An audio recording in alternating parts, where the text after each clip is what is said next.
when I play the piano, I always try to. I mean, and it's oh Jesus, sorry. I get stressed. Anyway, so I think the most difficult thing to do about phrasing in the piano is the fact that piano sounds very percussive. So we always try to manipulate with time. So rather than playing,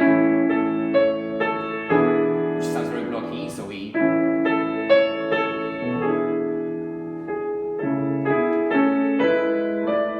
Sometimes we kind of take a bit of more time, we slow down, somewhere we, for example, get faster a bit. And another thing what we do is we voice the chords. So for example, when you have 3 notes, normally we voice towards the top note. So you can hold the top note and then the whole chord. So yeah, just a short example.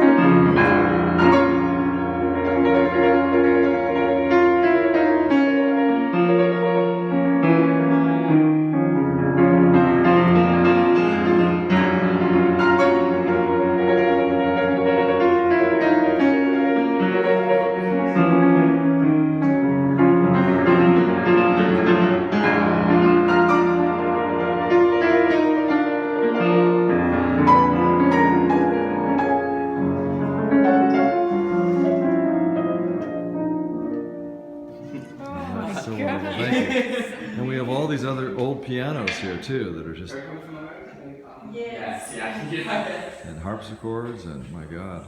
What's this one over here? This square piano. Oh, sorry, that's playing. So, for example, playing with a French piano maker, and he was a very good friend with Chopin, for example.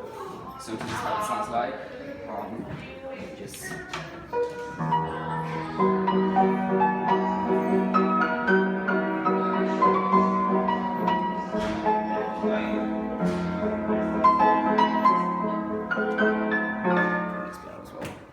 That's what. And what is this now? This. As a player, so square piano, although it's not square. I mean, it's called square Playo. for some reason. So yeah, and actually in the 19th century there was a huge issue that composers that are very good friends with piano makers. For example, Play was a great friend of Chopin, and Christopher Erard, he was a great friend of Franz Liszt, who was an amazing piano virtuoso and composer of 19th century. Very often compared to Paganini violin. He was writing extremely difficult pieces. And I think it had to do with the piano development as well, because he could do so many things on the piano, finally, especially on the Erard, because the Erard, he did invent the piano. He invented this thing called double escape mechanism, which allows pianists to repeat notes very quickly, which, for example, on this piano is not possible, but if I try doing that same thing on Erard, it works. So.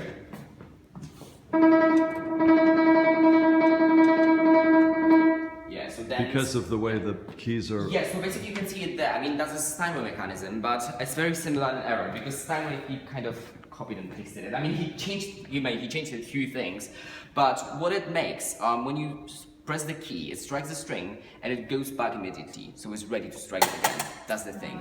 So literally the hammer is always ready to press the string again, so then we can literally like. So.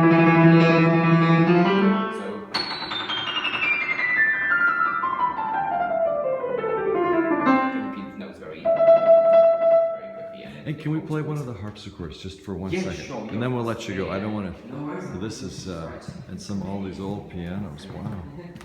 John Broadwood and Sons. Yeah, there was a big piano factory in London, and yeah, as I mentioned before, the Haydn and Beethoven, they were great friends with Broadwood, and he was making pianos for them as well.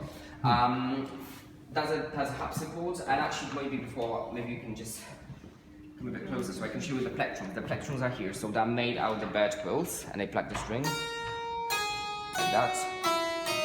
So in this harpsichord in particular, we have 3 plectrums for every single key. Wow. And this is from 1764, yes. This harpsichord? Yes. My goodness. And all the plectrums are original. I mean, the only new things in this harpsichord are strings. Of course, we replace them every 2 years, but the rest are very old. Okay, I will just going to try it again.